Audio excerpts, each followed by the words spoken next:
let's get on to the town hall number 56, Wednesday, April 21st, 2021. 56 of these behind us. We could talk a little bit about our guests, our speakers. We got myself and Mike Lawson. Mike, how are you today? Doing well. And I must say, well done on your presentation at the Correlations CEO CTO forum. Well done, sir, this morning. Thank you.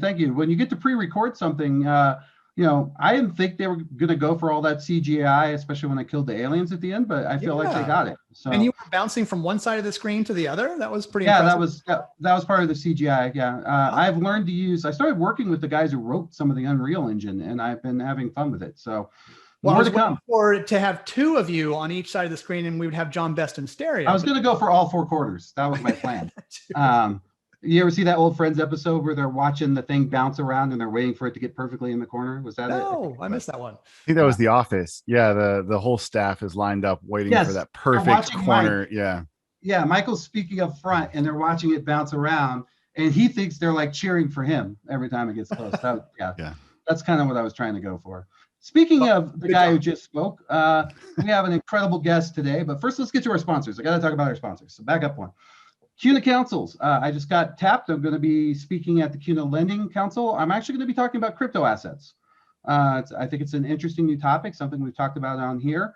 What it means to look at Silvergate and Signature. And Greg, I'll be interested. That's a good topic, I think, for a discussion. I also got tapped to speak at the CUNA Tech and Operations. Not sure if they're going to have me MC again, but I know they asked me to keep all those days open. So I'm excited to do at least one of the speaking gigs there. So if you haven't signed up for those, I think they do a wonderful job of these virtual events. I've been very impressed with what they've done. Speaking of impressive virtual events, Correlation just finished their CTO and CEO conference today. It was really exciting. Correlation is doing a great job on just really attracting a lot of the best. I was talking to Ron Amstutz from Desert Financial, one of our Innovation Club members. He was just telling me all the great things they're doing with that platform. So thank you to Correlation for their sponsorship. And of course, they're doing, actually, our very own Tom O'Shea is going to be presenting here in about 10 minutes. Yeah, he is. Tom O'Shea from our program here is actually presenting against this. And I spent hours just lobbying everybody that was going to go there to come see us. So just to teach him a lesson. And of course, unless you've been living under a rock, the premier news outlet in the Crayon world is Mike Lawson. Part of the reason is because he's just a super nice person. And part of the reason is because he really gets it and he brings topics that we all enjoy and need to know about. So he's also first guy I called when I said I was going to do this. And he was the first one besides Brett who said, I'm in. So we're so 56 weeks ago, here we are. Yep. And then the Best Innovation Group. And for those of you that don't know us, go to bigfintech.com. We've actually been getting a lot of activity lately around doing implementations for Alchemy, Q2, the Bono product, all of those platforms. People are looking to up their digital game. Speaking of upping your digital game, let's forward to the next slide. With us today, we have scored an incredible, besides Brett King, who's just hanging out because that's fun. We have scored an incredible guest. We have Greg Palmer. He's the VP of Strategy and the host of Finovate, which you've ever seen Finovate. I'm sure many of you have. It's a demo showcase of the latest innovations in financial and banking technology across the globe. It's become worldwide. It's everywhere that you could think of. And 10 years of this has given him a unique bird's eye view of the fintech industry. It's exploded into prominence, allowing him to watch not only individual innovations as they gain traction, but also the high-level trends and continue to shape the industry. Besides that, he also writes regularly for Banking Technology, hosts the Finovate podcast.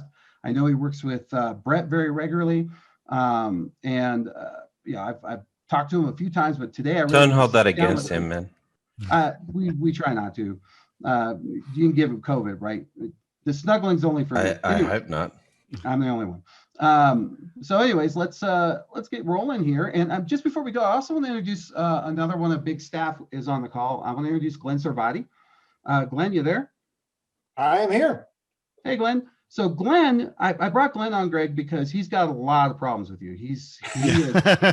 So Glenn and I have been just chirping at each other for a long time now. We go way back. Glenn has attended every Finovate ever. I'm not sure that. that. I've attended every Money 2020 ever. I can't take Oof. credit. Oh man. Wow. Ouch. Well, he I won't. haven't missed one in a long time. That's just because, Greg, he snuck into a couple of them and he doesn't want you to know. But I think the what do you call it?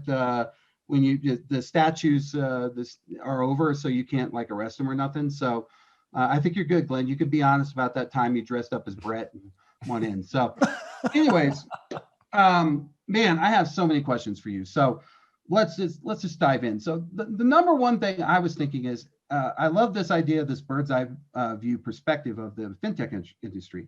And what I'm curious about is, we talk a lot on this program about the evolving, the evolving needs of the current world and what we're going to wind up doing in the banking and the credit union space.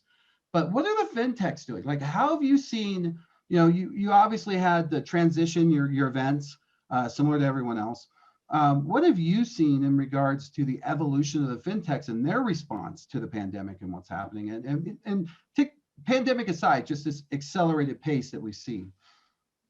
Sure. Well, I think, obviously the pandemic has had a massive effect on financial services. And I think the fintech space in particular, and sort of, overnight, there was all of a sudden this line that was drawn between companies and banks who were prepared to be able to offer a digital experience and to be able to, continue to engage people, even though they could no longer come in or might be hesitant to come into branches. And there were the companies that weren't. And I think you saw, about a year ago, we saw the companies who are in our alumni role, the people who'd been coming to Finovate for a while, kind of divide into two camps. There was, I would say maybe 40% of them that all of a sudden overnight were insanely busy, who really had built products that directly tackle this idea of engaging customers remotely. And so overnight, all of these guys were swamped. A lot of the other fintech companies that we saw out there, kind of got pushed to the back burner because there was a much more pressing, immediate problem to solve. And so, there were a number of companies who are doing, I think, really good things, really impressive things that have a lot of long-term value, that had to sort of take a step back while the industry kind of responded to that shock. And from here, I think what's going to be really interesting is now, and there's still people working on this. There's still a lot of problems that need to be solved, of course, but for the most part, everybody's kind of gotten to a level where they can continue keeping people engaged. You can at least offer people the basic services. So we're kind of out of the crisis standpoint in terms of how are people going to access their money? How are we going to continue to provide our customers the service and the care that they need? And I think what's going to start to happen is there's going to be this attention being turned back towards some of those longer term projects again. And my sincere hope is that what happens is that as a result of this past year, we see a greater drive on the part of bankers and credit union professionals to engage technology more proactively, to look more towards future proofing than maybe they would have done a year or two ago. And I think as people start to do that, there are going to be some really cool pieces of technology that start to come out, and some things which aren't necessarily direct responses to challenges brought about by the pandemic, but which are kind of in this category of general future proofing type of technology, which I think is going to be really exciting to see. So, that's certainly what I'm hoping for on a personal level. And I think you look at some of the demos that we've got lined up for Finovate Spring, and then Finovate Fall will be our return to in-person events, although it will be hybrid. So people who aren't comfortable traveling or aren't able to travel will still be able to participate remotely. But looking at kind of the demo roster and some of the calls that I'm doing right now, it's starting to see, there is going to be maybe a little bit of a thaw, a little bit of kind of the shaking off the last year and starting to get back into some of these more longer term projects, which I think are really interesting and are going to deliver a lot of value. So not to put you on the spot, but give me an example of a company of, one of these, because, you're on stage with them. You're the one that's ushering them out there. You get 7 minutes, and I think you got the gong or the buzzer or whatever it is that, that's the best part of the whole thing is when people fail, which, that's the part I like. And magically money comes out of the computer. Yeah. That's my favorite part. But coming back around, what's something that you see that kind of got put in the back burner that you think is, and I like to characterize technology as revolutionary or evolutionary, with revolutionary being something that like a member or a customer would leave a financial institution to get. Last thing I saw like that was RDC. You know, that was the last thing where people were like, I gotta have it. I gotta have this check taking a picture thing. Tired of going to the ATM, you know, and people were willing to sort of shift if you didn't get it. So they give you some time, but you know, what's the next version of that you think that's out there, or have you seen it that you think is a really powerful game changer for the cranes on the call? Sure. So I think there's two sides to this question. I think there's kind of the next big piece that's internal, that's going to really dramatically change the game for people and their own processes inside of a credit union. And then there's kind of the external one, what customers are really going to be looking for. I think internally, the next big thing, you know, artificial intelligence is here to stay. It's going to start permeating, I think, pretty much every aspect of financial technology at some point. But artificial intelligence is predicated on the idea that you have clean, usable data. And I think this is going to be a really important area for every financial institution to really be focusing on, looking at the data that you have internally and trying to take that from muddy, unstructured, unusable data into something that's more formulated, that's easier, that you can then take and turn and feed it into an AI platform. And I think that this is going to be a major hurdle for a lot of companies as they look, or a lot of banks and credit unions as they look to engage with AI technology fruitfully. And so right now, I think my biggest piece that I would recommend to everybody is start looking at how you can get organized, get that data where it should be, and really just take stock of what you actually have. You're likely sitting on a lot of really valuable information there, but it's difficult to use. And the sooner you can make that data usable and cleaner, the more able you're going to be able to engage with some of these other new AI platforms.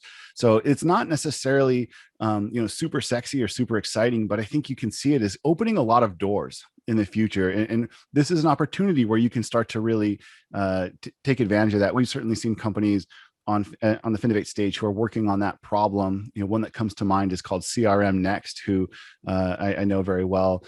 Steve Shaw heads that company up, and you've seen him on stage with Fiserv way back in the day, and now coming back with his own company. But there's certainly other companies who are in that same ballpark. And so I think from an internal standpoint, that's, I think, really where the next big focus probably should be.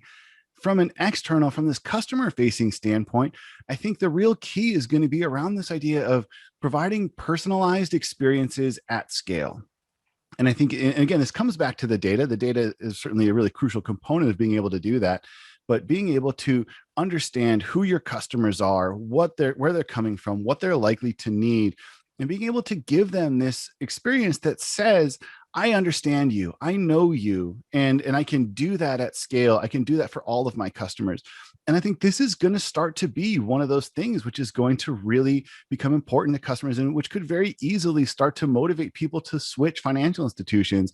If I can see other people getting a level of service, a level of personalization that I'm not getting, then it's really difficult for me to say, I want to keep staying here, because this is one of those things that, study after study will show people really care a lot about being valued as an individual, being understood as an individual. And of course, the challenge, as I said, is being able to provide that type of personalized attention at scale. Yeah, I'm fascinated by a couple things you said there. First one is, data analytics as a foundation. Brett and I have been beating that drum, I don't know for how long. I've always said, data analytics is rocket fuel for AI. AI is time, data, and scale, right? That's whereas time is a function of data and scale. Less you have, longer it takes you to get to fruition. So one thing I was thinking about, which I had this idea, I was going to throw it at Brett too. So one technology I see, and I'm interested to how many you've seen on the stage, is RPA. So a lot of credit are really cranking out RPA, and I think it's really awesome. But boy, do I see an AI opportunity there, right? So if you're automating this process for somebody, where you're going in and trying to make it as easy as possible, RPA being robotic process automation, for those of you that don't know. UiPath, products like that take advantage of sort of these repeatable processes, what I call the sock sorting in a credit union. I got to go into this system and do this, and that system and do this. I think we've given up on that, all that fancy integration, and now we've just said RPA. That's the answer. Like RPA cures cancer. You hear, you can tell when a product's taking hold in a credit union when you hear RPA, RPA, RPA. And I think adding AI into that might be your trick right there. But you can't do it unless you have enough data. I wonder how many people are collecting even. My point to where I was going is RPA data is valuable. I don't think we think about that, right? Every bit of data is money. It doesn't matter what it is. If you're deleting files and deleting data, all of that is probably viable and part and parcel to your AI conversation. So I think you're right on. I love your personalization concept. I think I've always said that unfortunately we've been the McDonald's of banking for a long time. I don't know how many times I've preached the whole call the call center, tell the story once, hang up. I'm the Uber of banking, bitch. That's a Gary Vee quote, but exactly. But that's what you want, is you want to be able to call up and not have to tell that story again.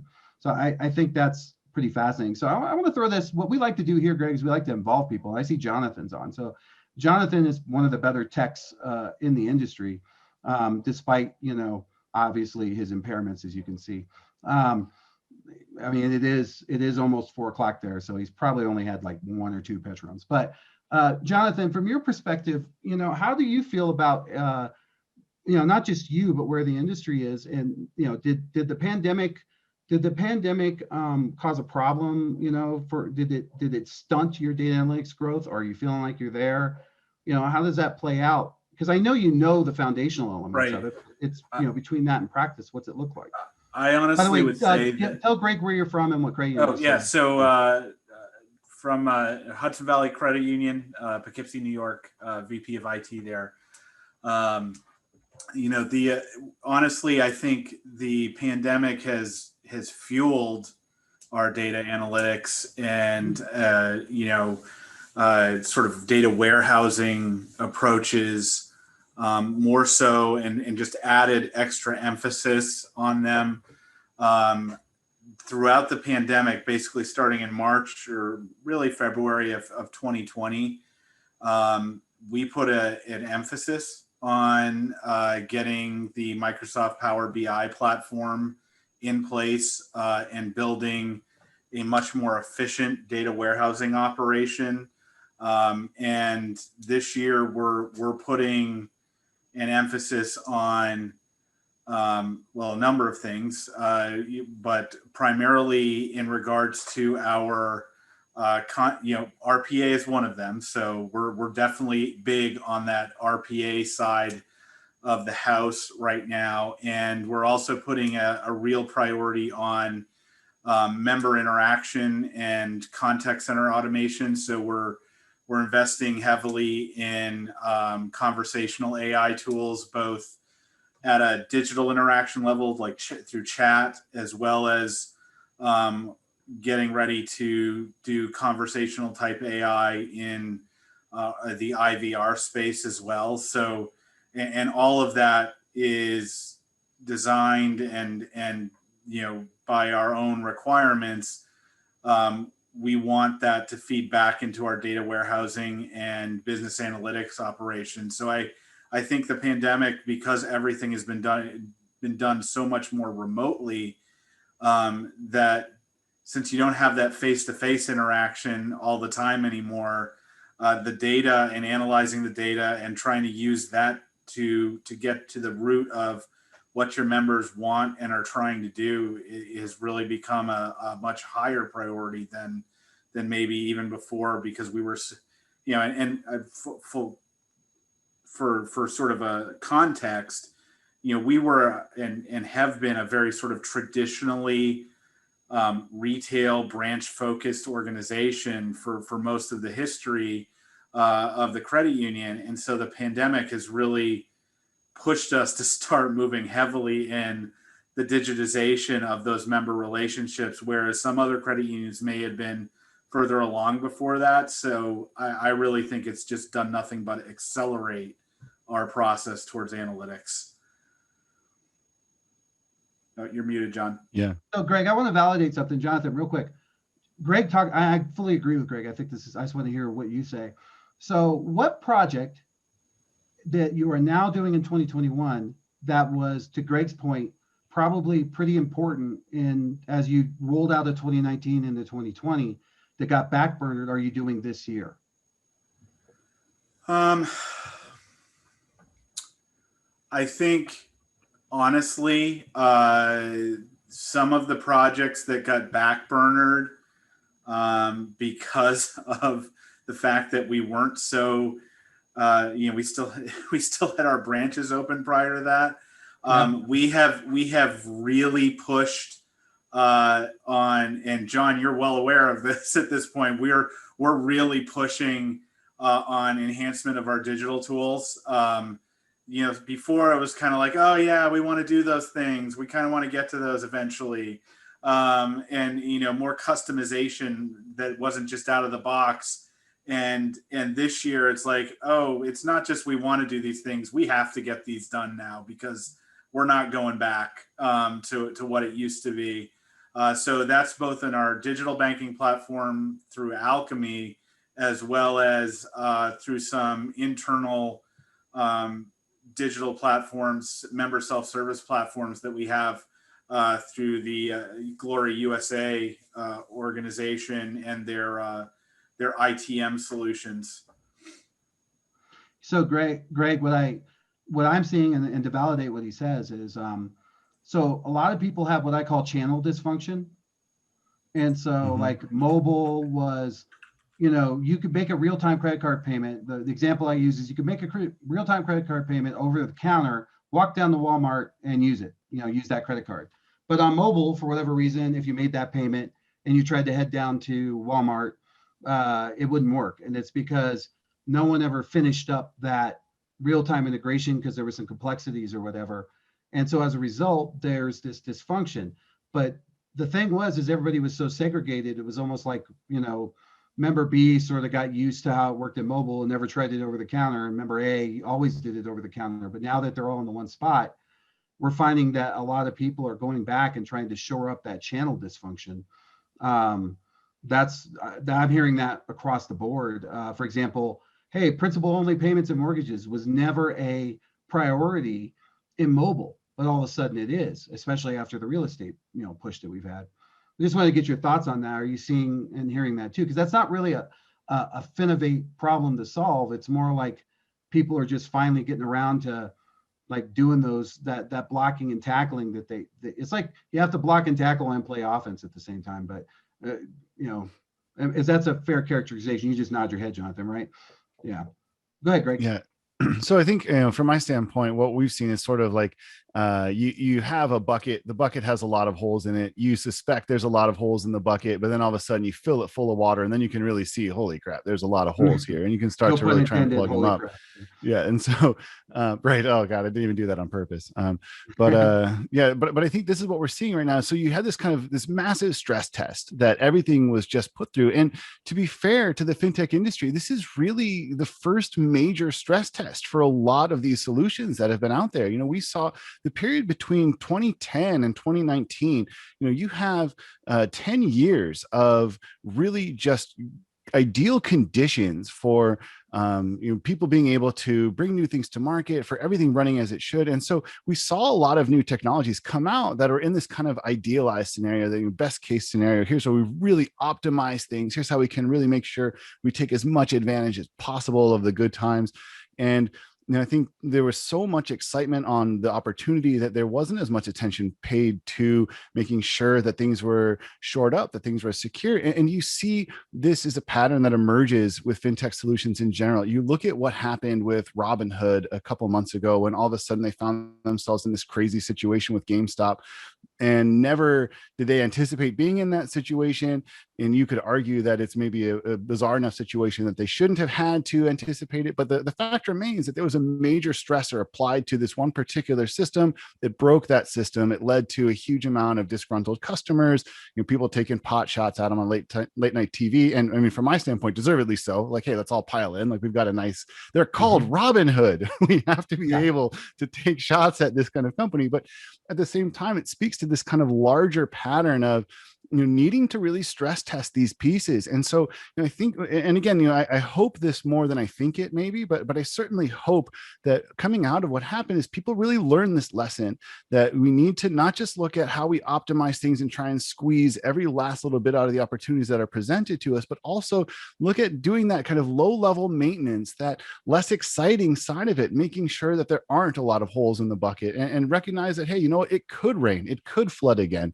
And I think this is something that we want to see. I do just want to come back and touch on something that Jonathan brought up, because coming back to the idea of data, one really cool thing that we're seeing companies play with is looking at not just how to organize the data, but also how to start capturing some data which has historically been unavailable. And I think there's really useful data that's out there. We've got a company coming at Finovate Spring this time around, who one of their basic premises is, if you go and ask somebody, how much do you make, put it on their webpage, they're gonna say, no, that's private, I don't want to share that with you.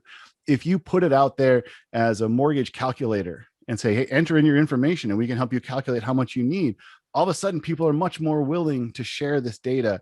And so you can you look for opportunities like this to grab those pieces of information. And I think this is one of the really cool things that we've seen now, that more people are more comfortable doing stuff online, doing stuff digitally. There are going to be increased opportunities to capture data that didn't used to exist. So, on the one hand, that's kind of this opportunity that's out there. On the other hand, there's this defensive side where we have to make sure that everything runs as it should, that things are properly future-proofed. And I actually selected this water glass specifically for this. I don't know if you guys can see Courage Best. just for this. I think it is a time for courage. It's not quite as cool, but it's an homage to my man. Brett, you wanted to jump in on this, and we've talked about channel dysfunction so much, but give us your thoughts there. No. I wanted to riff off what Greg was saying, because I just had an interview for Breaking Banks this week with Scott Sanborn, who many of you will know as the CEO of Lending Club. Mm-hmm. And he was very specifically called out, they just acquired Radius Bank, of course, which is a pretty big deal, in US fintech terms. But Scott called out the fact that, they've been operating since 2007, but during that entire time, one of the biggest criticisms leveled at Lending Club, oh yes, but they haven't really been through a recession as a fintech. We don't know whether their loan portfolio is actually going to stand up and survive. And of course, they had to tighten the reins during COVID, but they've come back with this acquisition, looking much stronger. And so I think, to Greg's point, I think that now that we've got that out of the way, we can say, that still doesn't give you an excuse to be a shitty bank anymore, right? Fintech is it has survived, and look at it. The biggest fintech in the world, Ant Financial, had some pretty significant disruptions operationally over the last few months. And they're coming out the other side of it. Jack Ma's being conspicuously absent from the world scene, trying to keep his head down to not he did push it a bit far, but but still coming out the other side of this, we are going to have an IPO of the largest fintech in the world that is going to be, my guess, in the top 5 banks in the world, because they will have a bank operating company, and from a pure market cap perspective, they'll be one of the top 5 banks in the world. So how, in that situation, when you've had this growth during the pandemic and the associated economic recession, when you've had big funding rounds take place, and the household names that everyone was saying they were going to struggle, and during this, you've got Chime and Varo and others going from strength to strength. In fact, the only 2, real classes of banks that, grew significantly during COVID in the US in particular were the big banks who'd already digitally transformed and the challengers. And so you've got all this evidence lining up that not only did they survive the economic recession of fintech, but actually it probably did us some favors because of the digitization effect associated with the pandemic. And so coming off the back of this, and Jamie Dimon's just said it, in the last 10 days, why would anyone think fintech's going to disappear? And, right, we're going to get back to real banking now. It's not like that. This is a fundamental change. And, one of the things that's really cool about Finovate is you've got this sort of history where we've documented all of these companies from their birth. I'd say the only other organization that comes close to what Finovate's done in this respect is InnoTribe as part of Cybos, quite different organization in terms of their goals. But it's like, all those major names, like Movin, we were there, Chime, Varo, they were there, TransferWise, MX, so it's like you've got this sort of captured history of the development of these organizations. It's pretty cool. And, that gives, I think, Greg sort of a unique credibility as a voice, or Finovate as an organization to some extent, to talk about that, because they've seen that firsthand. They've seen the growth of these organizations. But absolutely agree with Greg's point, particularly that he mentioned on that sort of, we got through the recession now and we're still here, fintech as a whole. In fact, guess what, we increased our customer base by 30% during the recession. So we're good, actually. Let's get on with this. Yeah, and I think one of the points I get from you and from Greg is, guess what, Jonathan, silly, you think you just get to fix up, the holes in your bucket. Unfortunately, not only do you have to fix up the holes in your bucket, but you have to bling it out while you're at it. You got to add new features to the bucket, and so that's one of the sorry, if I can just jump in again, John. of course. One of the things that's really happened with us is we've had a lot of inbound traffic around the, even though we can deliver, as Movin, a bank in the box, a challenger bank in the box now, that's how we're sort of pushing it out, Yep. build your own Chime. But a lot of people are coming to us and saying, how do you what do you have that differentiates us from Chime that we can use as a credit union or a community bank, and you guys are going to hear about two, pretty well-known community banks that have come on board with Movin over the next couple of weeks. But the point of that is they're saying, no, we don't want to catch up to Chime.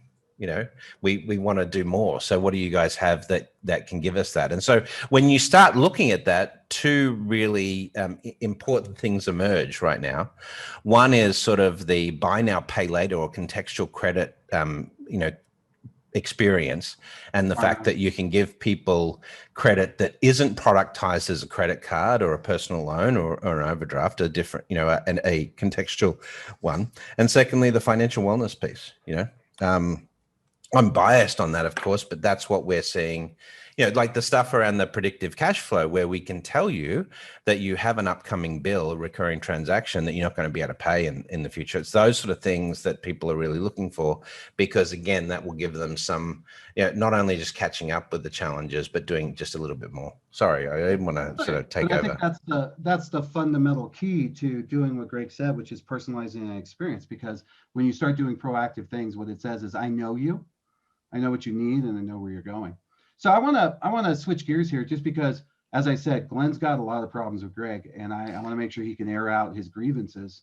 I think he's not happy about the food at the last one. I think there was an air conditioning. Food came from my own kitchen. That was the problem. Right. Yeah. I was going to say that's on Glenn if he's not happy with the food.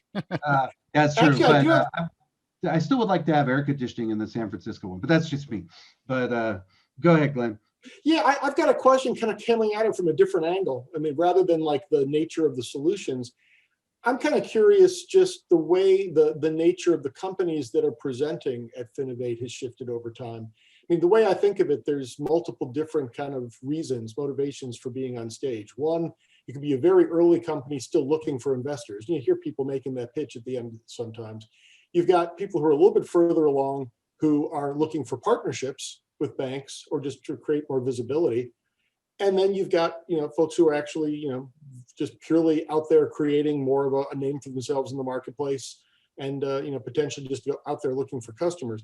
Given that we're at a stage where fintech is so hot right now, there's 37,000 incubators and VC firms looking to spend money left and right. I'm just wondering if you've seen a shift in the mix of the relative stage of the companies that are coming and what they're looking to get out of Finovate.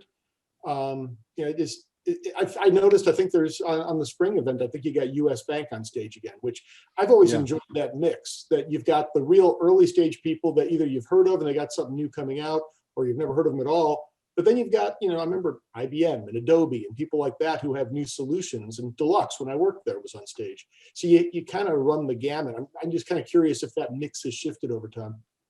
Yeah, so I mean, I think you highlighted something that's really important to us. We've always really wanted to make sure we had different types of companies up on stage, so that we can really compare what they're doing, and so that people in the audience can see side by side the difference in the technology that comes from these larger institutions versus the early stage startups.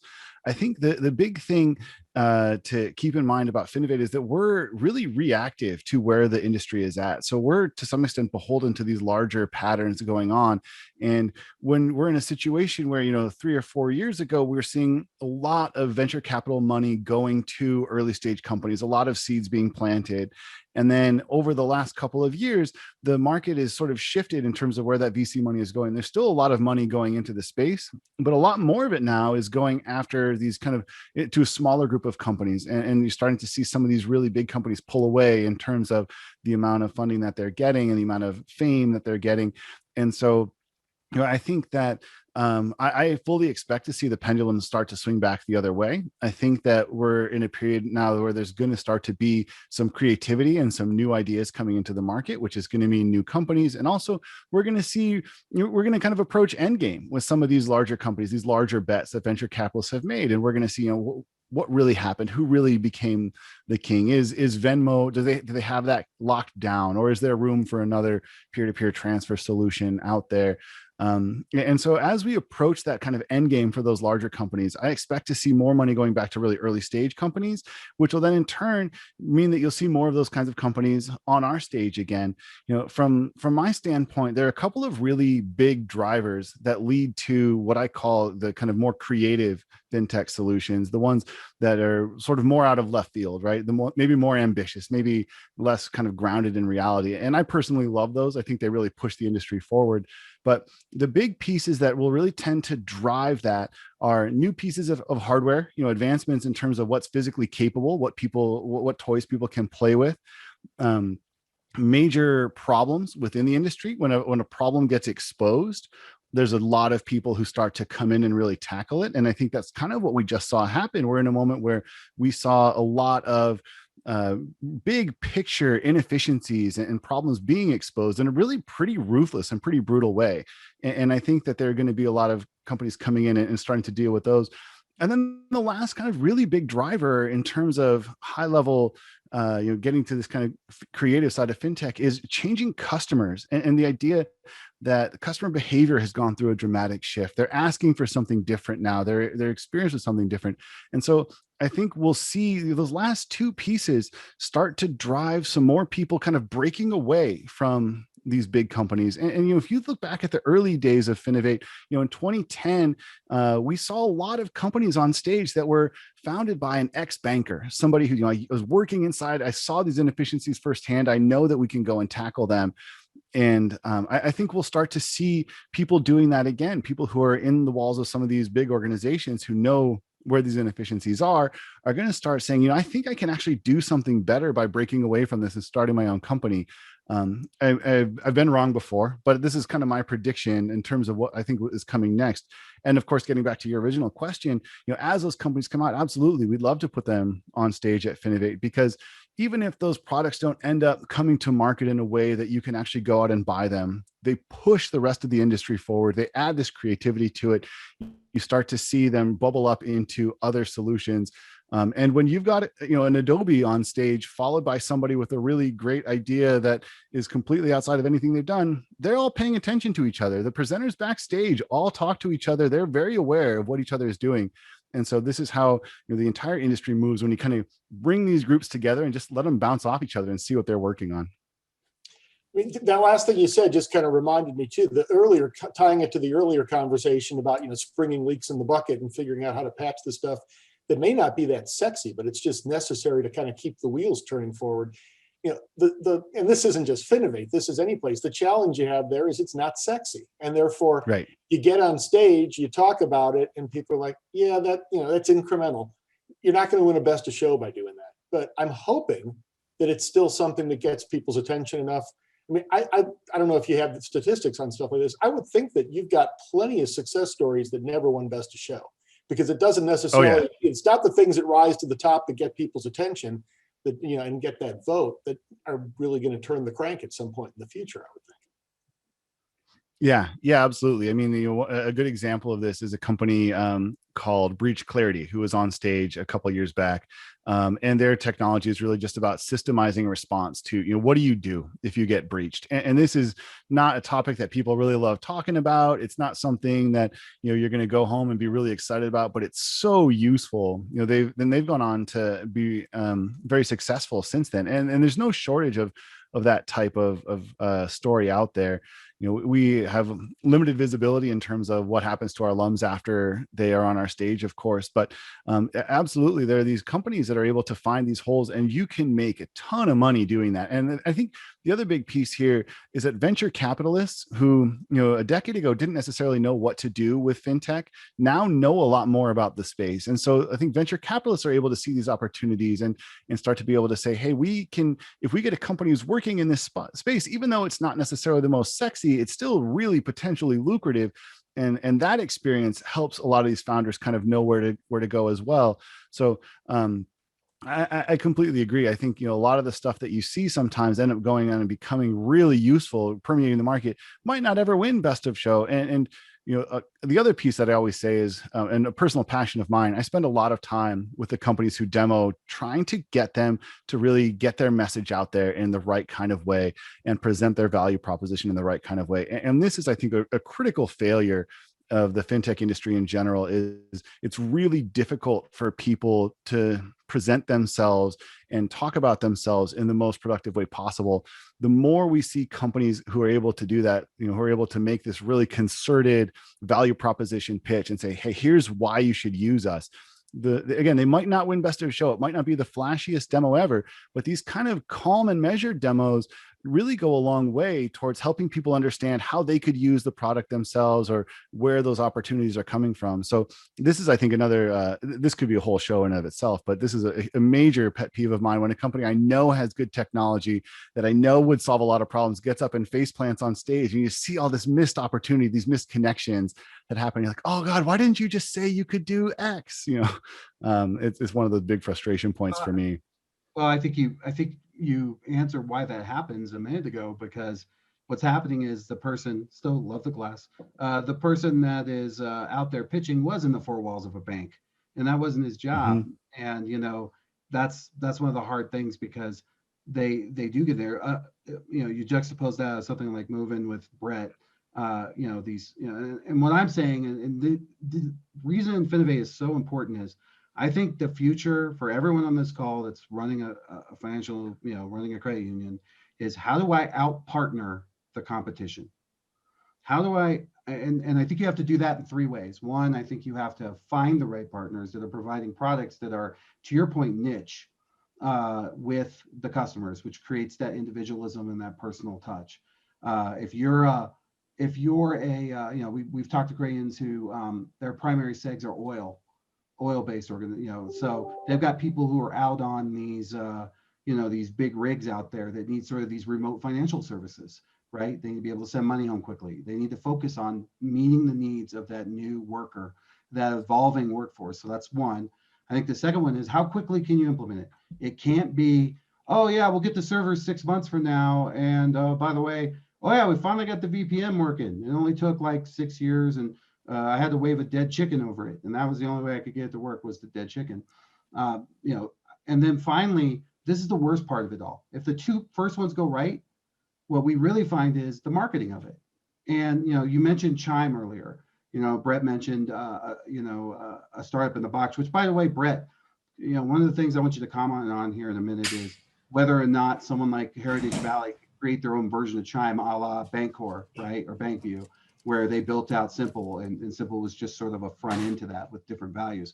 But the marketing is a big part of it, Greg. That I see that even when a financial institution finally gets something implemented that's good, like a Movin or whatnot, getting them to really do true digital marketing. I see that as a huge hole in the industry.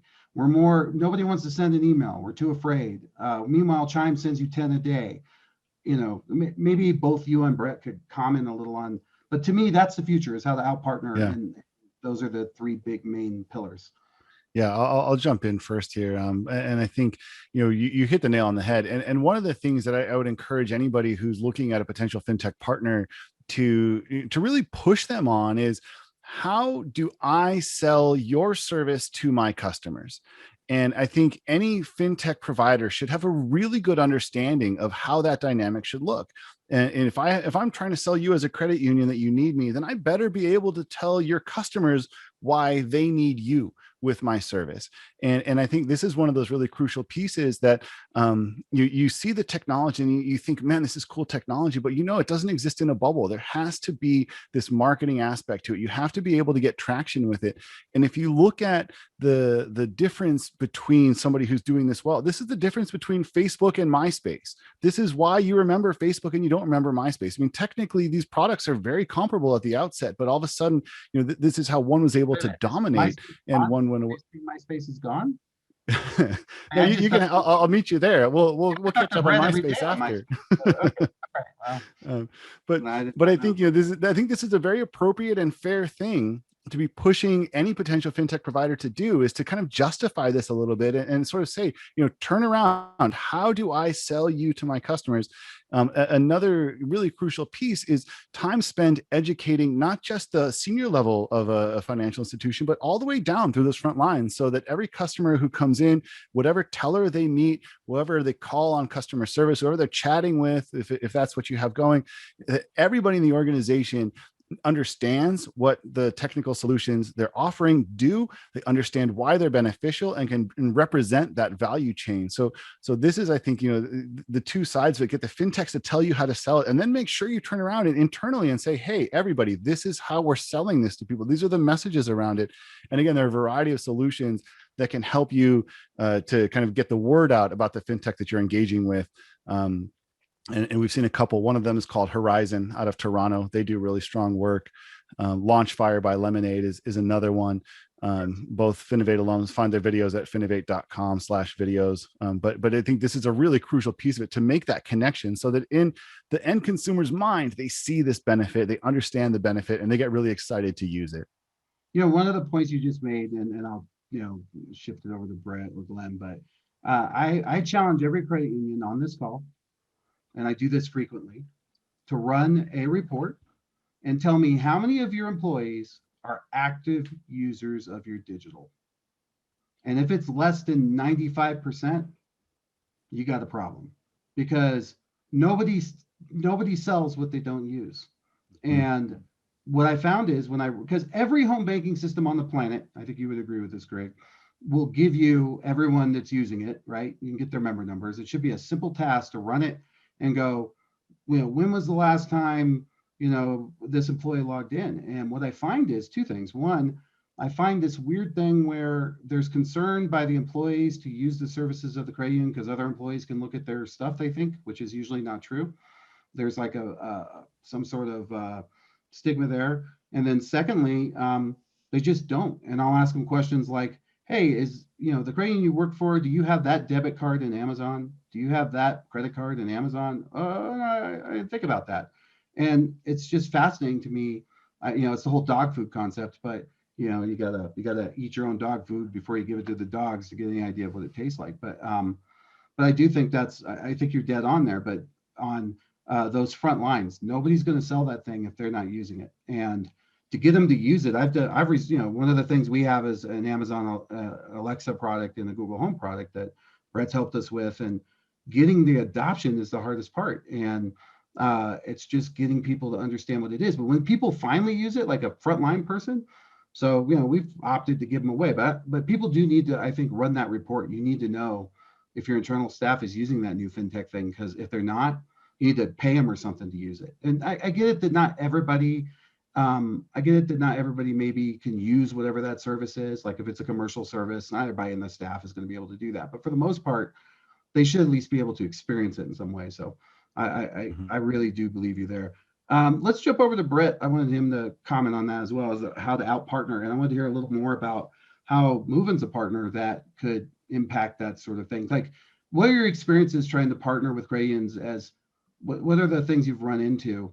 Because I've been trying to get people, like, for example, when I first talked to somebody, a vendor, or I talked to a Gradian trying to input this stuff, I have a big packet ready to go. You know what they have for me?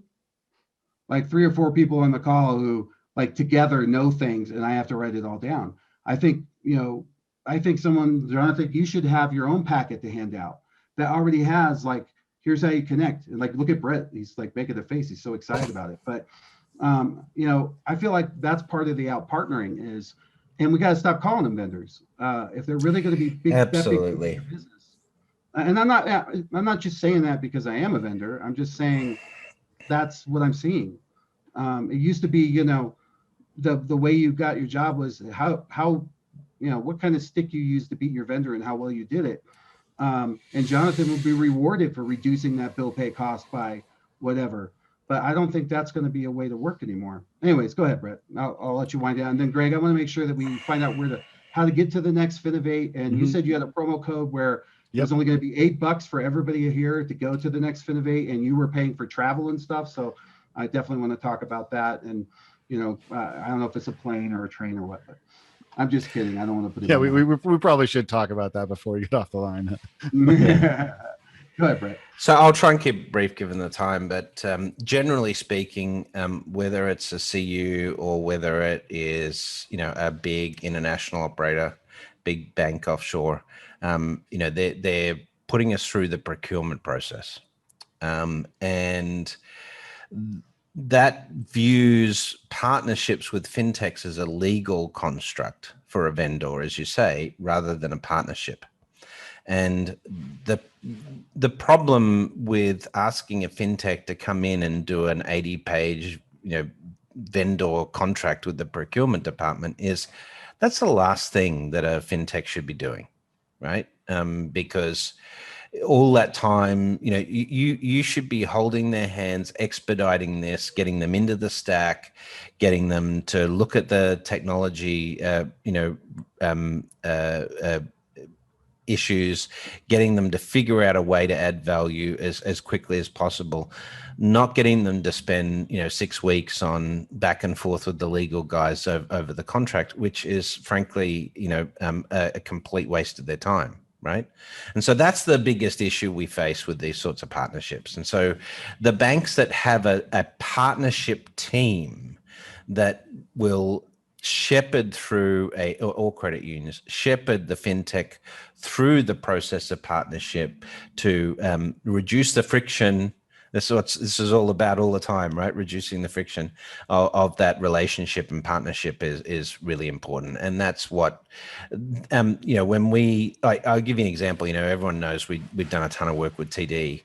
And so for the first release of TD MySpend, which is the product that we have there, Moven white label, the first release took us about 3 months to do the tech, to get the minimum viable product ready. It took us 9.5 months to do the procurement legal stuff. So you had everything else ready, and it took you that long to get to the other. And that's, and I get it. The back argument for my group would be, but Brett, regulatory people and police and SEC and NCUA and all of these things.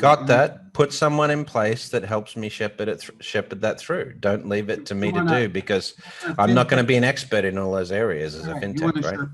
You want a Sherpa. I get you. So we got 3 minutes left. Really incredible discussion, and what a bonus to have Brett here and all the other folks. So Greg, where can people find you? And I was kidding. I don't know. I never discussed a promo code with him or anything like that, but I do know I'm excited about you getting back to the live events, because I feel those are really important, because you mentioned all the guys backstage talking, but the other value is all the people outside the stage that are out there grabbing coffee, talking together, that you get to, where else can you go and talk to someone like Bradley Limer, who is, had so much experience in the industry, and just happened to bump into him and get some coffee with him and hear about these things. And so I think that values both ways, and I certainly encourage that. So tell us a little bit about how to find you, where to go, and then Brett, maybe you close out with just a little bit about what's going on with Moven in terms of how we can track it down, and maybe we can have you on and do for this community bank launch coming out. Go ahead, Greg. Cool. Yeah. So we do have a discount code. That part is true. It's a big Finovate, and it's I'll put it in the chat here. 20% off tickets, and we, as I said, are going back in person in New York. We're still trying to figure out how many people we'll be allowed to have in the venue and all those types of things, but we will at least be able to do something there. We are going to continue to be offering our digital products as well. To your point, there's no substitute for this kind of live organic interaction. You can just go and bump into somebody. I've certainly enjoyed being able to just learn from the smartest people in the space, just having these kind of conversations. But I'll also say that there's a lot you can do from a digital networking in terms of matchmaking, and we've got our own AI platforms that connect people as well. So even if you're not able to physically be there, you can still get quite a lot out of the events. So yeah, Finovate Fall will be the return to in-person events. We have Finovate Spring coming up here as a digital event in less than a month. And then we'll be looking at 2022 as kind of getting back to our first, full year of all the different conferences, getting back to Berlin for Europe, back into San Francisco for spring, and then New York again.